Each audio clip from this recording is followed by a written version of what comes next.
Hello everyone, welcome to our channel. So our today's topic is set relation and function. जैसे कि मैंने यहाँ mention कर रखा है कि इस टॉपिक से 14 में तो आपके आए थे 7 क्वेश्चन और 18 में केवल एक ही क्वेश्चन आया था, वो भी आपके फंक्शन टॉपिक से आया था। तो इसका मीनिंग ये है कि आपके एग्ज़ाम में कोई पैटर्न फिक्स नहीं है कि किस टॉपिक से कितने क्वेश्चन पूछे जाएंगे।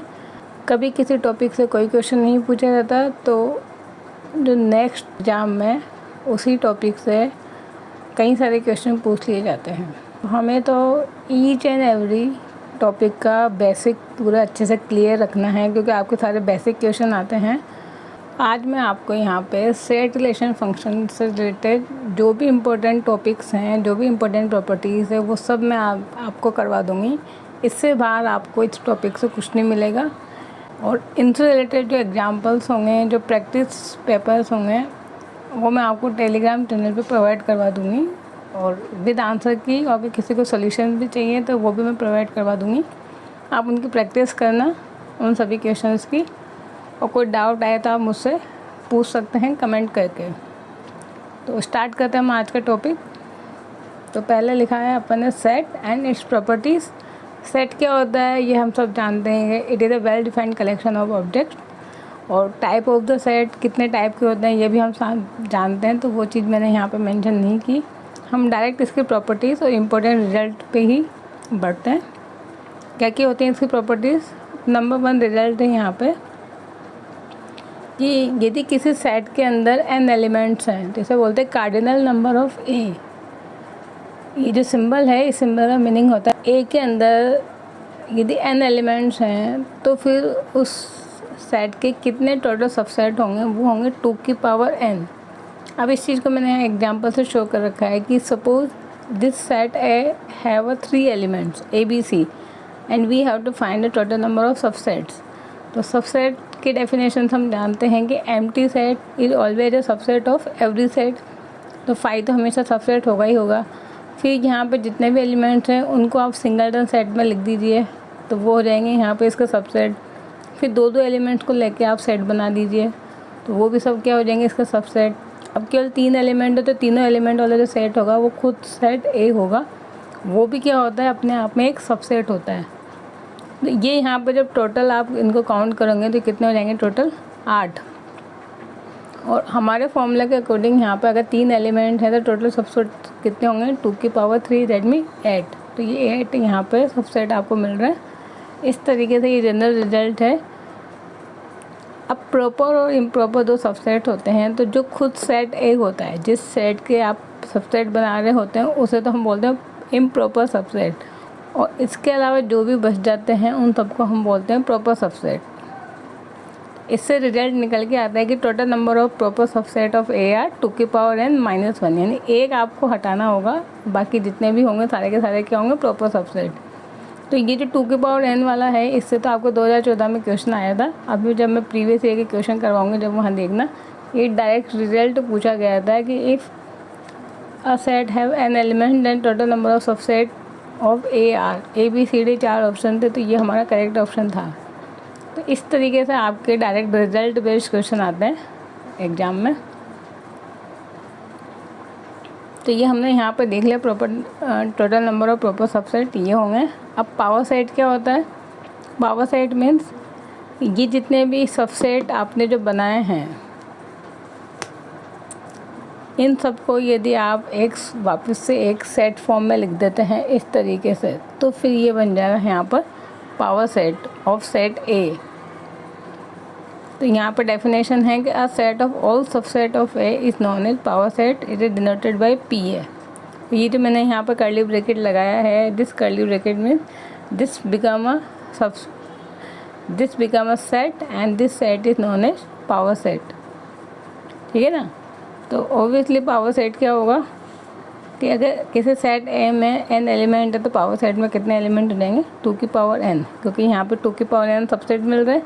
अब इन सभी सबसेटों को अगर आप वापस एक सेट में डाल देते हैं तो वो क्या बन जाएंगे, पावर सेट।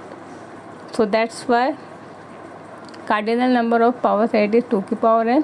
अब यहाँ पे लिखा हुआ है कि यदि पावर सेट, वापस से हमें पावर सेट फाइंड करना है और फिर उसकी कार्डिनल नंबर देखना है, तो वो क्या हो जाएगा 2 की पावर n, ठीक है ना। अब हमारे पास जो सेट होगा वो PA बन जाएगा और इस PA का हमें पावर सेट निकालना होगा। तो PA में कितने एलिमेंट है 2 की पावर n, और अब इसका पावर सेट निकालना तो क्या बन जाएगा 2 की पावर, फिर उसके बाद 2 की पावर n। तो ये यहाँ पर रिजल्ट है पावर सेट से रिलेटेड।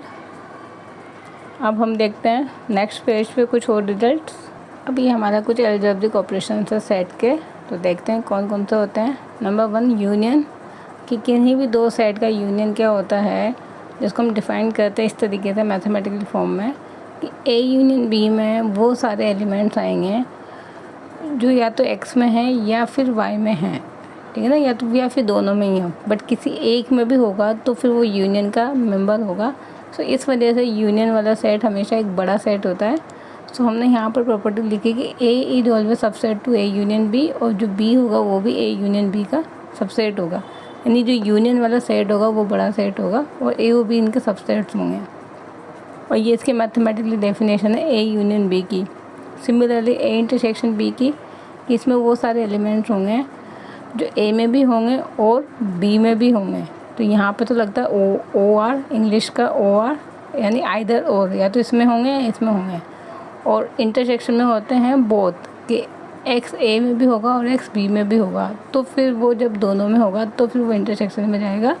इस वजह से जो इंटरसेक्शन वाला सेट होता है वो हमेशा छोटा सेट होता है, क्योंकि उसमें जब दोनों में एलिमेंट प्रेजेंट होंगे तो फिर वो इंटरसेक्शन में जाते हैं।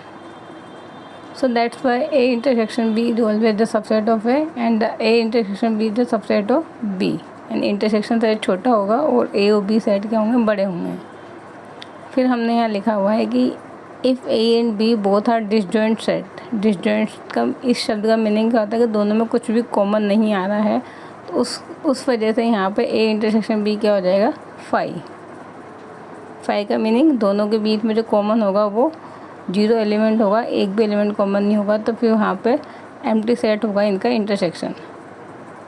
फिर यहाँ पे कुछ प्रॉपर्टीज़ हैं सेट के ऊपर जिनके नाम हैं, ये बाई नेम प्रॉपर्टी हैं। तो ये आपको एडिटेस एग्जाम में पूछी जा सकती है कि which one of the following is idempotent property. फिर ABCD 4 option, which one of the following is a commutative property, which one of the following is absorptive property. तो इस वजह से आपको ये प्रॉपर्टी बाई नेम है, तो इनके नेम और फिर इस प्रॉपर्टी के अंदर क्या बोला गया है वो सब आपको याद रखना होगा। तो इसको 1 बाय 1 देखते हैं। नंबर 1 है आइडेम्पोर्टेंट। आइडेम्पोर्टेंट का मीनिंग है दो सेम सेट को अगर यूनियन करते हैं तो वापस से वही सेट मिलता है। सिमिलरली दो सेम सेट को अगर इंटरसेक्ट करते हैं तो फिर से वापस से वही सेट कॉमन आता है। फिर है एब्जर्वेटिव प्रॉपर्टी। इसमें क्या होता है कि यहाँ पर है A यूनियन, यानी दो सेट को इंटरसेक्ट करके उसको अगर A के साथ यूनियन किया जाए तो वापस से A सेट आता है। और इसी का रेसिप्रोकल है कि अगर दो सेट को यूनियन किया जाए और उसको फिर कॉमन निकाला जाए A के साथ तो भी आपको A मिलेगा। और अगर यहाँ पे A की जगह पे B है और सेम चीज़ है तो आंसर क्या आ जाएगा, B और B, ठीक है ना। B के साथ ही यूनियन लिया जाएगा, B के साथ ही इंटरसेक्शन लिया जाएगा, तो आंसर क्या हो जाएगा, B। याद रख सकते हैं, कोई प्रॉब्लम नहीं है। फिर कम्यूटेटिव प्रॉपर्टी तो ईजी है कि A का B के साथ यूनियन निकालो, B का A के साथ यूनियन निकालो, सेम आता है। सेम थिंग A का B के साथ इंटरसेक्शन निकालो या B का A के साथ इंटरसेक्शन निकालो, सेम आता है। फिर एसोसिएटिविटी में कुछ नहीं होता, ब्रैकेट चेंज हो जाएंगे। अगर हम पहले B और C का यूनियन कर रहे हैं और फिर A के साथ यूनियन निकालते हैं तो यहाँ पे प्रॉपर्टी बोलती है कि आप A और B का यूनियन निकाल दीजिए, फिर बाद में C का निकाल दीजिए, आंसर सेम होगा। Same thing with intersection, B और C के साथ एलिमेंट कॉमन निकालिए, फिर जो कॉमन एलिमेंट आएगा उसका A के साथ कॉमन एलिमेंट निकालिए, तो जो आंसर होगा वो इसके बराबर होगा, यानी A intersection B intersection C। तो कुछ नहीं करना एसोसिएटिविटी में, पहले तो ऑपरेशन सेम होता है, यूनियन यूनियन, यहाँ पर भी यूनियन यूनियन, और फिर यहाँ ब्रैकेट चेंज कर देना है। अगर यहाँ पर ब्रैकेट इन दोनों के बीच में है तो फिर ब्रैकेट आपको यहाँ लगा देना है। ये होती है एसोसिएटिविटी प्रॉपर्टी। अब नेक्स्ट प्रॉपर्टी हम देखते हैं आगे। अब नेक्स्ट नंबर 5 प्रॉपर्टी हमारी डिस्ट्रीब्यूटिव प्रॉपर्टी। क्या होती है प्रॉपर्टी, डिस्ट्रीब्यूटिव मीन्स यहाँ पर गिवन है B इंटरसेक्शन C और बाहर गिवन है A यूनियन। तो ये जो ए यूनियन है वो इस इंटरसेक्शन पे डिस्ट्रीब्यूट होगा और उसको हम ऐसा लिखेंगे ए यूनियन बी फिर इंटरसेक्शन फिर ए यूनियन सी। तो दैट मीन ये जो यूनियन है वो डिस्ट्रीब्यूट हो गया इंटरसेक्शन पे। ऐसे यहाँ पर लिखा हुआ ए इंटरसेक्शन फिर बी यूनियन सी। तो ये जो ए इंटरसेक्शन है वो डिस्ट्रीब्यूट होगा बी और सी पे। कैसे होगा? ए इंटरसेक्शन बी फिर यूनियन फिर ए इंटरसेक्शन सी। तो ये होती है हमारी डिस्ट्रीब्यूटिव प्रॉपर्टी। फिर आता है डिफरेंस, कि दो सेट का डिफरेंस क्या होता है? डिफरेंस मीन्स ए में से बी को माइनस करना है। तो कैसे करना है? उसकी डेफिनेशन ये है कि ए माइनस बी का मीनिंग होगा कि वो सारे एलिमेंट ए के जो बी में नहीं हैं, ठीक है ना, इसमें केवल ए के ही एलिमेंट होंगे और जो बी वाले एलिमेंट है उनको हटा देना है, तो ए माइनस बी मिलेगा। ऐसे बी माइनस ए का मीनिंग है बी के वे सारे एलिमेंट जो ए में नहीं हैं। अब इसको मैं अगर एक एग्जांपल से आपको बताऊं, ए और बी दो सेट मैंने यहाँ कंसिडर किए 1 2 3 4 और यहाँ पर 3 4 5 6। अब हमें फाइंड करना है सपोज ए माइनस बी। तो ए माइनस बी का मीनिंग ये बोला मैंने कि ए माइनस बी में सारे ए के एलिमेंट आएंगे, बट इस ए के एलिमेंट यानी ए सेट में से आपको बी वाले एलिमेंट हटाने होंगे। तो यहाँ देख लीजिए कि बी वाले एलिमेंट कौन सा? 3 4। तो ये जो 3 4 है वो दोनों में कॉमन है, तो कुल मिला के आपको कॉमन एलिमेंट हटाने हैं और जो बचे हुए एलिमेंट है वो लिखने हैं। तो 1 2 बच गया, तो 1 2 आ जाएगा यहाँ पे A minus B. Similarly B minus है, बी माइनस ए का मीनिंग है कि बी में से ए के एलिमेंट को हटाना है। तो फिर से वही काम करना है कि बी और ए के कॉमन एलिमेंट को हटाना है, फिर उसके बाद जो बी के एलिमेंट बच जाएंगे वो बी माइनस ए के होंगे। ये होता है हमारा ए माइनस बी और बी माइनस ए। फिर उसके बाद आती है next property De Morgan's law. De Morgan's law means A union B का यदि कॉम्प्लीमेंट निकालते हैं तो ये कॉम्प्लीमेंट क्या होगा? दोनों पे अलग अलग अप्लाई हो जाएगा, बट जैसे अलग अलग अप्लाई करेंगे तो यहाँ पे जो ऑपरेशन होगा वो चेंज हो जाएगा। ये यूनियन है तो इंटरसेक्शन बन जाएगा और यहाँ पर अगर इंटरसेक्शन है तो वो यूनियन बन जाएगा और ये जो कॉम्प्लीमेंट है वो दोनों साइड पे अलग अलग अप्लाई हो जाएगा। तो डी मॉर्गन लॉ में क्या करना होता है? कॉम्प्लीमेंट को अंदर अप्लाई कर दीजिए और यहाँ पे जो साइन है उसको रिवर्स कर दीजिए, यूनियन इंटरसेक्शन इंटरसेक्शन यूनियन। ये जो मैं प्रॉपर्टीज़ करवा रही हूँ इन पे बेस्ड आपके 2014 में क्वेश्चन आए हुए हैं। वो क्या क्वेश्चन आए हुए हैं अभी मैं जस्ट इसके बात करवाऊँगी जब प्रॉपर्टी कंप्लीट होंगी। वो इन्हीं प्रॉपर्टी पे बेस्ड क्वेश्चन है सारे ही। फिर नंबर 8 प्रॉपर्टी थी हमारी symmetric difference of A and B, कि किन्हीं भी दो सेट का सिमेट्रिक डिफरेंस क्या होता है। तो यहाँ पे सिमेट्रिक डिफरेंस का तो एक सिंबल होगा, वो ये सिंबल होगा कि किन्हीं भी दो सेट के बीच में एक ट्राइंगल की शेप बनी हो। That means it is a symmetric difference of two sets A and B. और वो क्या होता है? वो उसकी डेफिनेशन ये है कि ए माइनस बी और बी माइनस ए को अगर यूनियन कर देते हैं तो आपको मिल जाएगा symmetric difference of A and B. और इसी के अनदर डेफिनेशन है, या फिर आप ए यूनियन बी में से इंटरसेक्शन को माइनस कर दीजिए तो आपको ये मिल जाएगा सिमेट्रिक डिफरेंस। जैसे कि मैंने यहाँ से वेन डायग्राम से आपको दिखाया हुआ है कि ये यूनिवर्सल सेट है, इसमें ए और बी दो सेट है। ये जो मैंने शेडेड कर रखा है ये पार्ट तो शो कर रहा है ए माइनस बी को, यानी इस पूरे में से ए में से आपने बी के एलिमेंट को माइनस कर दिया। ऐसे ये जो ब्लैक वाला पार्ट है ये यहाँ पर डिनोट कर रहा है बी माइनस ए को। तो जब ए माइनस बी और बी माइनस ए को यूनियन करेंगे तो फिर क्या मिल रहा है आपको? Symmetric difference of A and B. या फिर आप क्या कहते हैं कि ए यूनियन बी, ये जो पूरा क्या है ए यूनियन बी, इसमें से अगर आप इस इंटरसेक्शन वाले पार्ट को माइनस कर देते हैं तो फिर क्या मिल जाएगा आपको? Symmetric difference of A and B. तो ये डेफिनेशन हो या ये डेफिनेशन हो, both definition are symmetric difference of A and B. याद रख सकते हैं, कोई प्रॉब्लम नहीं है। अब चलते अपन नेक्स्ट नंबर 9 प्रॉपर्टी पे। अब नेक्स्ट है हमारा कार्टेशियन प्रोडक्ट ऑफ सेट्स, यानी किन्हीं भी दो सेट्स का कार्टेशियन प्रोडक्ट क्या होगा। तो कार्टेशियन प्रोडक्ट में हमेशा एलिमेंट होंगे ए क्रॉस, तो कार्टेशियन प्रोडक्ट में हमेशा एलिमेंट आएंगे इस टाइप से A comma B ordered pair की फॉर्म में।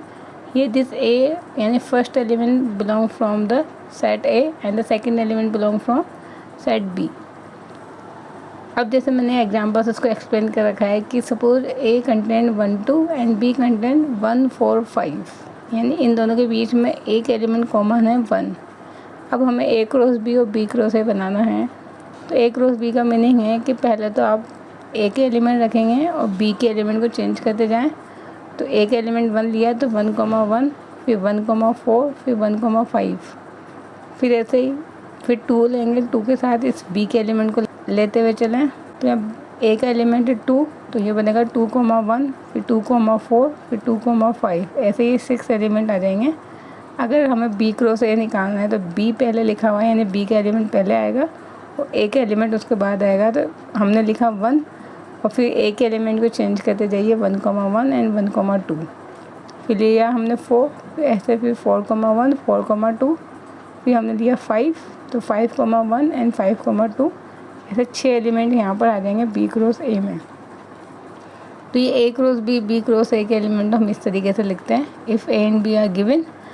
अब कार्टेशियन प्रोडक्ट के ऊपर कुछ रिजल्ट्स हैं, वो मैंने यहाँ मेंशन कर रखे हैं कि यदि किसी सेट में m एलिमेंट्स हैं और अनदर सेट में n एलिमेंट्स हैं और हमें कार्टेशियन प्रोडक्ट में निकालने कितने टोटल नंबर ऑफ़ एलिमेंट्स होंगे, तो वो होंगे m × n, यानी इन दोनों के सेट के जो नंबर ऑफ़ एलिमेंट है उनको मल्टीप्लाई कर दीजिए तो आपको कार्टेशियन प्रोडक्ट में मिल जाएंगे टोटल नंबर ऑफ़ एलिमेंट्स। फिर नंबर सेकंड रिजल्ट है, ये थोड़ा एग्जाम पॉइंट ऑफ व्यू से इम्पोर्टेंट रिजल्ट है, डायरेक्ट क्वेश्चन आ सकता है। If A and B have n common elements, यानी दोनों सेट के बीच में अगर n एलिमेंट्स कॉमन हैं तो उनके कार्टेशियन प्रोडक्ट सेट में कितने एलिमेंट्स कॉमन होंगे, वो होंगे n²। जैसे कि मैंने यहाँ पर लिखा हुआ है कि 1 एलिमेंट कॉमन है तो कितने एलिमेंट कॉमन आएंगे, 1², यानी 1 एलिमेंट कॉमन आएगा। तो यस, ये यहाँ पर ये जो एलिमेंट है 1,1 ये कॉमन एलिमेंट है दोनों के बीच में। अब नंबर थर्ड है कि अगर ए यूनियन बी में आपको टोटल नंबर ऑफ़ एलिमेंट पूछे जाएं तो वो होते हैं हमेशा ए के एलिमेंट और बी के एलिमेंट प्लस करके उसमें से कॉमन एलिमेंट को माइनस कर दीजिए। जैसे कि ये वैन आरेख से भी आप देख सकते हैं, वैन डायग्राम, ये तो ए होता है, ये बी होता है और ये ए यूनियन बी होता है। तो अगर आपने ए को ऐड कर दिया प्लस बी को ऐड कर दिया तो आपने क्या किया, इसको 2 बार ऐड कर दिया, तो आपको एक बार इसको माइनस करना होगा ए इंटरसेक्शन बी को। फिर लिखा हुआ है कि if A and B are disjoint set, disjoint set का मीनिंग है ए और बी में कुछ भी कॉमन नहीं है, तो इस तरीके से कुछ सेट बनेंगे, यानी दोनों के बीच में कुछ कॉमन नहीं है। तो जो ए यूनियन बी होगा वो मोड ऑफ है प्लस, यानी ए के एलिमेंट का सम और बी के एलिमेंट का सम के इक्वल होगा। कब होगा, जब ए एंड बी दोनों डिसजॉइंट सेट हैं। और इसी को जनरलाइज फॉर्म किया गया है 3 सेट पे। अगर 3 सेट गिवन है ए बी एंड सी तो उनका जो यूनियन होगा और उसमें कितने टोटल नंबर ऑफ़ एलिमेंट होंगे, उसका जो फॉर्मूला है वहाँ यहाँ पे लिखा हुआ है कि ए के एलिमेंट, बी के एलिमेंट, सी के एलिमेंट को प्लस कर दीजिए, तो उसमें से जो कॉमन एलिमेंट उनको माइनस कर दीजिए और फिर जो तीनों के अंदर कॉमन एलिमेंट उसको प्लस कर दीजिए, तो हमें मिल जाएगा ये A union B union C के अंदर टोटल नंबर ऑफ़ एलिमेंट्स। अब ये आपके एग्ज़ाम में इस टाइप के क्वेश्चन आए थे जो अभी तक हमने थ्योरी पढ़ी है उससे। 3 क्वेश्चन है यहाँ पे, तीनों क्वेश्चन आपके 2014 में आए थे। 1 बाय 1 देखते हैं। नंबर 1 तो रिजल्ट बेस्ड है, जो भी मैंने स्टार्टिंग में बताया था कि number of subset of a finite set with n elements. अगर किसी सेट में n एलिमेंट्स हैं तो उसके टोटल नंबर ऑफ सबसेट कितने होते हैं, 2 की पावर n, ये हमें पता है, तो आंसर ए हो जाएगा। फिर सेकंड क्वेश्चन आया था कि for any 2 sets A and be the value of the set, इसकी हम तो वैल्यू पूछी गई थी कि ये किसके इक्वल होगा, A B C D 4 option. तो यहाँ पे क्या गिवन है, ए यूनियन बी का कॉम्प्लीमेंट। तो इससे तो पहले हम डी मॉर्गन लॉ लगा के सॉल्व करेंगे कि हम जानते हैं कि ए यूनियन बी का कॉम्प्लीमेंट क्या होता है, ए कॉम्प्लीमेंट, बी कॉम्प्लीमेंट और इंटरसेक्शन। अब यहाँ पे जो आया उसका हमें इंटरसेक्शन लेना है ए के साथ। तो यहाँ पे क्या प्रॉपर्टी लग जाएगी, एसोसिएटिविटी, क्योंकि यहाँ पे सेम है। अगर यहाँ पे यूनियन इंटरसेक्शन होता तो डिस्ट्रीब्यूट होता, बट अगर सेम ऑपरेशन है तो क्या होगा, एसोसिएटिविटी। तो हमने ब्रैकेट चेंज कर दिया और ब्रैकेट यहाँ पे इन दोनों के ऊपर लगा दिया। अब इसका मीनिंग है ए और ए कॉम्प्लीमेंट का कॉमन, तो इन दोनों में कुछ भी कॉमन नहीं आता है, तो आंसर क्या होगा 5। अब इसका मीनिंग क्या है, 5 और बी कॉम्प्लीमेंट का कॉमन, तो 5 का तो किसी के साथ भी इंटरसेक्शन लीजिए हमेशा आंसर क्या आता है 5। तो इस वजह से आंसर क्या हो जाएगा यहाँ पे सी। फिर ऐसे ही नंबर 3 क्वेश्चन आया था, ये भी हमारा सेट थ्योरी पे बेस है कि 3 सेट आपको गिवन है A B C T, 3 set आपको गिवन है ए बी एंड सी, इसमें एलिमेंट है A B C D and A C D. Then तो फिर हमसे बोला गया था कि इन दोनों सेट का जो कार्टेशियन प्रोडक्ट होगा वो किसके इक्वल होगा। 4 ऑप्शन थे। अब पहले ही दोनों सेट है क्या वो हम देखते हैं। a माइनस बी का मीनिंग है a में से b के एलिमेंट को हटाना है। दैट मीन इन दोनों में से जो कॉमन एलिमेंट है वो हटा के a के एलिमेंट लिखना है। तो कॉमन आ रहा है यहाँ पे बी सी, तो केवल a के एलिमेंट बचा a माइनस बी में, वो होगा a। ऐसे ही b इंटरसेक्शन c का मीनिंग है कि b और c का आपको कॉमन एलिमेंट लिखने थे। तो कॉमन एलिमेंट क्या है यहाँ पे c एंड d, तो ये आ जाएगा c और comma d, b intersection c। अभी जो दोनों सेट आपको मिले हैं इनका आपको निकालना है कार्टेशियन प्रोडक्ट। तो कार्टेशियन प्रोडक्ट अभी जस्ट मैंने आपको बताया था कि पहले इस सेट का एलिमेंट होगा फिर इस सेट के एलिमेंट होंगे। इसमें तो केवल एक ही एलिमेंट है, तो ये जब ये बनेगा a कॉमा सी फिर a कॉमा डी। तो ये हमारे पास आ जाएगा यहाँ पर इन दोनों सेट का कार्टेशियन प्रोडक्ट। और ये जो था वो डी ऑप्शन में लिखा हुआ था, यानी डी हमारा आंसर सही होगा। तो इस तरीके से हम यहाँ पे सेट थ्योरी पे कुछ क्वेश्चन आए थे जिनको हमेशा सॉल्व करेंगे। ये सॉल्व तभी कर पाएंगे जब हमें इन सब चीज़ का मीनिंग पता होगा जो जस्ट हमने इससे पहले पढ़ा हुआ है। ओके, तो हम अब देखते हैं नेक्स्ट टॉपिक। ये एक छोटा सा टॉपिक है यहाँ पर सेट थ्योरी में कि मैक्सिमम और मिनिमम नंबर ऑफ़ एलिमेंट क्या होंगे ए यूनियन बी और ए इंटरसेक्शन बी में। तो उसके लिए 2 रिजल्ट मैंने यहाँ मेंशन कर रखे हैं और उसको फिर मैंने यहाँ पे एक्सप्लेन कर रखा है कि इनका मीनिंग क्या है। पहले आप ये इन रिजल्ट को एज इट इज़ याद रखना। हो सकता है ये डायरेक्ट आपसे एग्जाम में पूछ लें कि इनमें से कौन सा रिजल्ट सही है। तो यहाँ पे मीनिंग है कि ए यूनियन बी में जो टोटल नंबर ऑफ़ एलिमेंट होते हैं वो हमेशा लेस देन इक्वल टू होते हैं ए और बी के नंबर ऑफ़ एलिमेंट के सम के, and it is greater than equal to maximum of A and B. अब इसका मीनिंग क्या है वो मैंने यहाँ नीचे एक्सप्लेन कर रखा है। इसका मीनिंग है कि ए यूनियन बी में जो मिनिमम नंबर ऑफ़ एलिमेंट होंगे वो तो हमेशा होंगे ए और बी में से जो मैक्सिमम एलिमेंट होंगे उनके इक्वल, और जो मैक्सिमम नंबर ऑफ़ एलिमेंट होंगे ए यूनियन बी में वो ज़्यादा से ज़्यादा कितने हो सकते हैं, ए के एलिमेंट और बी के एलिमेंट के सम के इक्वल। तो ये तो होंगे यहाँ पर मैक्सिमम नंबर ऑफ़ एलिमेंट, और मिनिमम कितने हो सकते हैं, मिनिमम तो मिनिमम हो सकते हैं कि जो ए और बी में से जो सबसे बड़ा नंबर होगा वो मिनिमम नंबर ऑफ़ एलिमेंट होगा। ऐसे ही नंबर 2 अगर इंटरसेक्शन की बात करें तो इंटरसेक्शन में हमने यहाँ पे बोला है कि जो इंटरसेक्शन में जो टोटल नंबर ऑफ़ एलिमेंट होंगे वो हमेशा ग्रेटर देन या इक्वल टू होंगे 0 से, और लेस देन इक्वल टू होंगे minimum of mod A comma mod B. Mod A mod A comma mod B means कि ए के अंदर जो टोटल नंबर ऑफ़ एलिमेंट है और बी के अंदर जो एलिमेंट्स हैं उनका मिनिमम। इसको मैंने यहाँ एक्सप्लेन कर रखा है कि minimum number of element is 0 in A intersection B, कि कम से कम कितने एलिमेंट कॉमन हो सकते हैं, तो वो आंसर है 0। तो कितने एलिमेंट कॉमन आ सकते हैं, इसमें कितने मिनिमम नंबर ऑफ़ एलिमेंट हो सकते हैं वो होंगे 0, और मैक्सिमम कितने नंबर ऑफ़ एलिमेंट यहाँ पर हो सकते हैं इंटरसेक्शन में वो होंगे हमेशा इन दोनों के मिनिमम नंबर के बराबर, यानी minimum of total number of element A and B. तो ये मैक्सिमम मिनिमम एलिमेंट पे थ्योरी थी एक छोटी सी। तो ये तो हमारा सेट तो कंप्लीट होता है। अब हम चलते हैं इसके नेक्स्ट टॉपिक पे, रिलेशन पे। तो मैं इनके टॉपिक वाइज आपको क्वेश्चन की प्रैक्टिस के लिए PDF फाइल अवेलेबल करवा दूँगी टेलीग्राम चैनल पे। तो अगर आप में से किसी को भी अगर प्रैक्टिस करनी हो क्वेश्चन की तो आप वहाँ से जाके डाउनलोड करना और क्वेश्चन की प्रैक्टिस करना, और साथ में आंसर की भी प्रोवाइड करवा दूँगी। और आंसर की के बाद भी अगर किसी को आपको सॉल्यूशन चाहिए तो फिर आप मुझे बोल सकते हैं, मैं उनको सॉल्यूशन भी प्रोवाइड करवा दूँगी टेलीग्राम चैनल पे। अब हम देखते हैं हमारा नेक्स्ट टॉपिक रिलेशन। अभी हमारा नेक्स्ट टॉपिक है domain and range of a relation, कि रिलेशन का हमारे डोमेन और रेंज कैसे फाइंड करेंगे हम। तो यहाँ हम देखते हैं कि डोमेन और रेंज क्या होंगे, कि let R be a relation from A to B, कि एक सेट से दूसरे सेट में डिफाइंड एक relation R, then domain of R and range of R is defined as, कि ये जो ऑर्डर्ड पेयर आपको मिलेंगे उसमें जो पहला एलिमेंट होगा वो तो हमेशा डोमेन का एलिमेंट होगा, और जो सेकंड एलिमेंट होगा वो रेंज का एलिमेंट होगा। अब इसको एक एग्जांपल से समझते हैं। अगर ये डेफिनेशंस आपको क्लियर नहीं हुई तो क्या एग्जांपल है कि ए और बी 2 सेट आपको गिवन है 1 2 3 and 3 5 6 and the relation R is defined as. तो जो रेंज एंड डोमेन है वो इस डेफिनेशन पर डिपेंड करेगी कि यहाँ पर क्या डिफाइन कर रखा है। यहाँ डेफिनेशन है कि ए रिलेशन टू बी कब होगा, जब ए लेस देन बी होगा। तो यहाँ पे जब हम रिलेशन में ऑर्डर्ड पेयर फाइंड करेंगे तो वो इस कंडीशन को सेटिस्फाई करना चाहिए कि if A less than B है देन वो सारे के सारे एलिमेंट कहाँ जाएंगे, आर में। तो यहाँ पे हम देंगे 1 इज़ लेस देन 3, तो yes it is true. Then 1 less than 5, yes, and 1 less than 6, yes it is true. तो ये एलिमेंट कहाँ जाएंगे, रिलेशन के अंदर। फिर यहाँ हम देखेंगे कि 2 3 से रिलेट है, दैट मीन क्या 2 लेस देन 3 है, तो यस 2 लेस देन 3, तो ये भी इसमें होगा। 2 less than 5, yes, 2 less than 6, yes it is also true. अब नेक्स्ट आएंगे अपन 3 पर, क्या 3 लेस देन 3 है, तो नहीं, ये नहीं होगा, तो ये एलिमेंट इसके अंदर बिलोंग नहीं करेगा।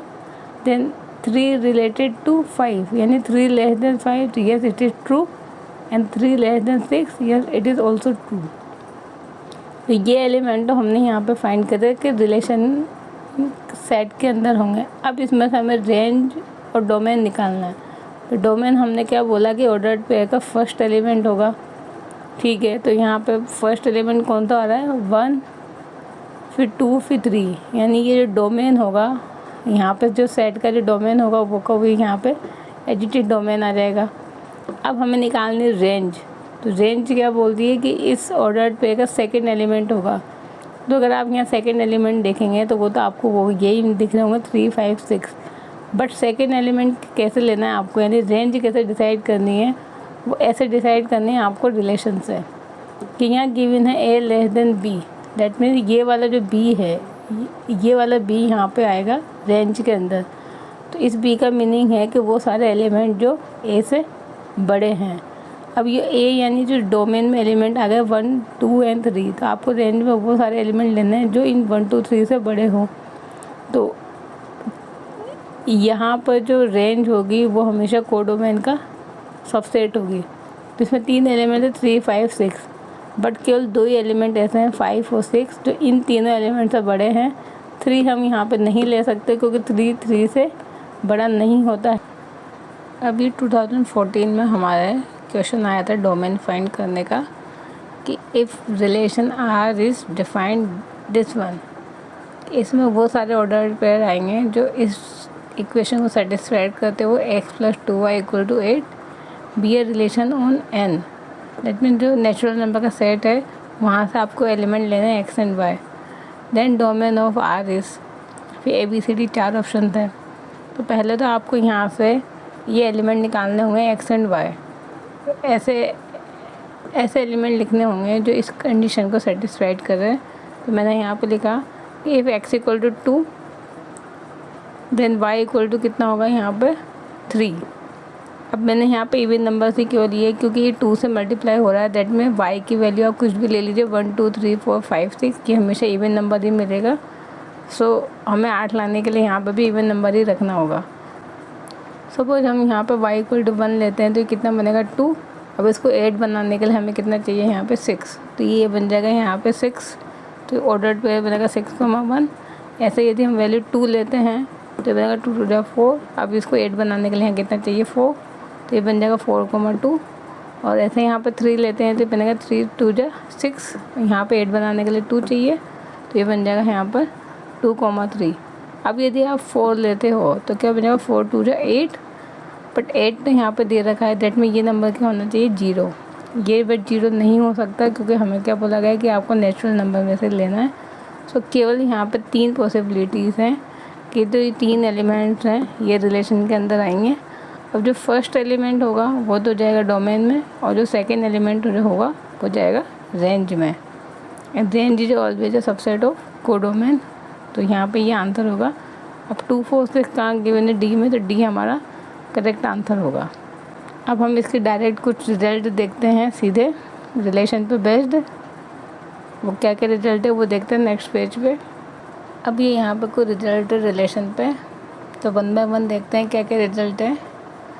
नंबर 1 है कि if R is a relation from set A having m elements to final set B having n elements, यानी कि रिलेशन डिफाइंड है from set A to set B, और ए के अंदर टोटल नंबर ऑफ एलिमेंट है m और b के अंदर एलिमेंट्स है n, then the number of relation from a to b। तो इस केस में कितने टोटल नंबर ऑफ रिलेशन होंगे a से b में, वो होंगे 2 की पावर mn। और b से ये पूछा जाए जब भी यही होगा 2 की पावर mn, यानी n इंटू m हो जाएगा, कोई फ़र्क नहीं पड़ेगा। फिर नंबर 2 हमारे पास रिजल्ट है कि if the total number of element in any set S is n, then the distinct relation that can be defined on set S। That means यहाँ पर डोमेन और कोडोमेन दोनों सेम है सेट S। जैसे यहाँ A to B में relation defined है, यहाँ पर सेट S से सेट S में डिफाइंड है रिलेशन। देन कितने total number of distinct relation हम बना सकते हैं, उसका आंसर होगा 2 की पावर n स्क्वायर। तो आप इससे रिलेट कर सकते हो कि यदि m और n दोनों इक्वल है तो कितना होगा n इंटू n यानी n स्क्वायर। तो ये रिजल्ट इसी का सिमिलर वे है। फिर नंबर 3 है अगेन S के अंदर अगर total number of element n है, then total number of distinct binary operations. तो बस ये देखना है आपको कि आपसे पूछा क्या गया है, डिस्टिंक्ट बाइनरी ऑपरेशन के लिए पूछा गया है। देन बाइनरी ऑपरेशन कितने होंगे n की पावर 2 यानी n की पावर n स्क्वायर। ये तो हमारे पास डिस्टिंक्ट बाइनरी ऑपरेशन होंगे कहाँ पर, ऑन सेट S। अब ऐसा यदि बोला जाएगा कि कितने total number of commutative binary operation होंगे। कम्यूटेटिव बाइनरी ऑपरेशन का मीनिंग ऐसा ऑपरेशन जो कि कम्यूट करते हों एक दूसरे से, ऐसे कितने होंगे, तो वो होंगे n की पावर n+1/2। ये जो n स्क्वायर था इसमें आप एक n को हटा के यहाँ पर लिख देंगे n+1/2, तो ये आपको मिल जाएगा commutative binary operation on set S। फिर उसके बाद नंबर 5 है कि यदि किसी सेट में 2 या फिर 3 एलिमेंट हैं, then total number of equivalent relation that can be defined on a set A is.